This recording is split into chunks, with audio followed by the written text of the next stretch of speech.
सो क्या तुम लोगों ने कभी सोचा है कि अगर तांजिरो के फादर तांजिरो भी एक डीमन स्लेयर होते तो फिर क्या होता?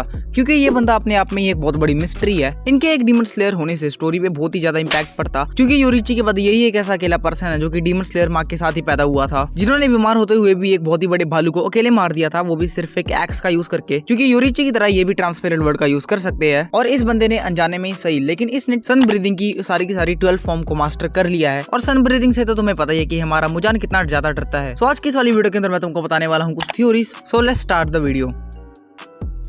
सो अकॉर्डिंग टू फर्स्ट थ्योरी, इसके अंदर भी तांजिरो जाता है टाउन के अंदर अपना चारकोल सेल करने, लेकिन इस बार तांजिरो अकेला नहीं होता, इस बार उसके साथ में होते हैं उसके डैड। तो यहाँ ये रातें रंगीन करके अगली सुबह अपने घर पे वापस आ जाते हैं। सॉरी मजाक कर रहा हूँ। तो इस बंदे के कहने पे ये रात के लिए इस बंदे के घर पे रुक जाते हैं, एंड जब ये अगली सुबह अपने घर पे जाते हैं तो एज यूजुअल मुजान ने इसकी फैमिली को मार दिया होता है। बट फिर इनको दिखती है नेजुको जो कि जिंदा होती है। तो फिर नेजुको को सही करने के लिए पहाड़ से वापस नीचे लेके आ रहे होते हैं, तभी इनका इनकाउंटर हो जाता है ग्यू तोमियोका से, जैसे कि बिल्कुल रियल स्टोरी के अंदर हुआ था। ग्यू नेजुको को एज अ डीमन देख के उसको मारने को चला जाता है, लेकिन इस बार तांजिरो की जगह तांजिरो के डैड ग्यू से फाइट लेते हैं, और फिर ग्यू बहुत ही ज्यादा इंप्रेस हो जाता है कि ये बंदा सिर्फ और सिर्फ एक एक्स का यूज करके एक हाशिरा को टक्कर दे रहा है, और क्या पता इसको पेल भी दे। तो ग्यू इनकी पावर से इंप्रेस होकर इनको डीमन स्लेयर कॉर्प्स को ज्वाइन करने को बोलता है। तो अब ये तीनों सकोंजी रोकोडाकी के पास जाते हैं, और कुछ ही महीनों की ट्रेनिंग के अंदर तांजिरो के डैड सारी चीजें सीख जाते हैं, लेकिन तांजिरो को उतना ही टाइम लगता है जितना उसको करंट स्टोरी के अंदर लगता था। सो नाउ तांजिरो के डैड भी एक डीमन स्लेयर बन चुके हैं। तो फिर अब हमें तांजिरो के मिशन के अंदर तांजिरो के डैड भी साथ में देखने को मिलेंगे। सो सबसे पहला मिशन होता है मुगन ट्रेन आर्क। तो यहाँ पे अब हमें तांजिरो के डैड भी देखने को मिलेंगे जो अपर मून 3 अकाजा से फाइट करेंगे, जिनके एक ही अटैक से अकाजा के अंदर जो मुजान के सेल्स है वो डर जाएंगे, बिल्कुल जैसे एंटरटेनमेंट डिस्ट्रिक्ट आर्क के अंदर डाकी डर गई थी सिर्फ इयरिंग्स को देखकर, क्योंकि यही सेम इयरिंग्स हमारा चैड योरिची भी पहना करता था। सो ऐसे ही तांजिरो के dad Hinokami Kagura which is also known as sun breathing का यूज करेंगे, जो कि उन्होंने मास्टर कर रखी है with special nature in sword से। जब वो अटैक करेंगे अकाजा पर, तब अकाजा के अंदर जो सेल्स है मुजान के,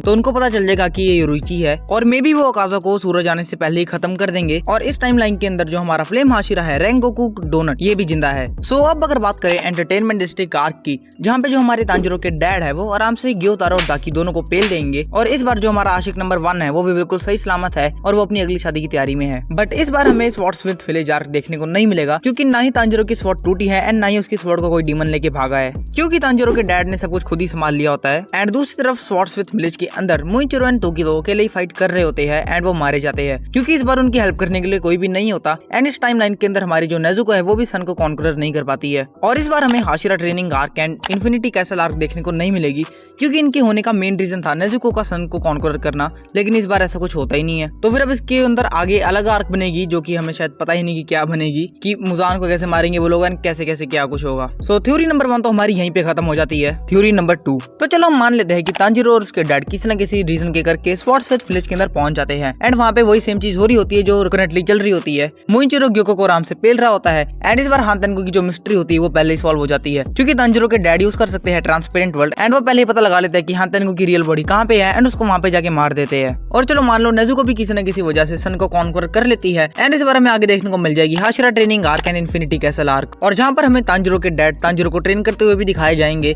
और भी काफी सारे लोगों को वो ट्रेन कर रहे होंगे, क्योंकि इस टाइम पे तांजिरो के डैड बन चुके होंगे एक हाशिरा, और ऐसे ही हमारे पास 2 सन ब्रीदर और एक फ्लेम ब्रीदर हो जाएगा, जो कि इन्फिनिटी कैसल आर्क के अंदर बहुत ही ज्यादा मदद करने वाले हैं। सो अगर बात करें इन्फिनिटी कैसल आर्क की, तो इसके अंदर हमें देखने को मिलेगा तांजिरो के डैड फाइट करेंगे कोकुशिबु से, एंड हमारे पास रेंगोकू और टेंगेन भी अलाइव है, लेकिन हमारे पास 2 हाशिरा की कमी होगी, मुइचिरो एंड मित्सुरी। लेकिन इससे हमें इतनी ज्यादा प्रॉब्लम नहीं होगी, क्योंकि तांजिरो के डैड और बाकी सारे जो हाशिराज है ये आराम से मिलके मार देंगे कोकुशिबु और मुजान को। और सबसे बढ़िया बात कि इस बार हमें डीमन किंग तांजिरो जैसा कुछ भी देखने को नहीं मिलेगा, और सब कुछ बहुत ज्यादा बढ़िया हो जाएगा। तो आज की इस वाली वीडियो के अंदर इतना ही। मैं मिलता हूं तुमसे नेक्स्ट वीडियो में, तब तक के लिए सायोनारा एंड पीस आउट।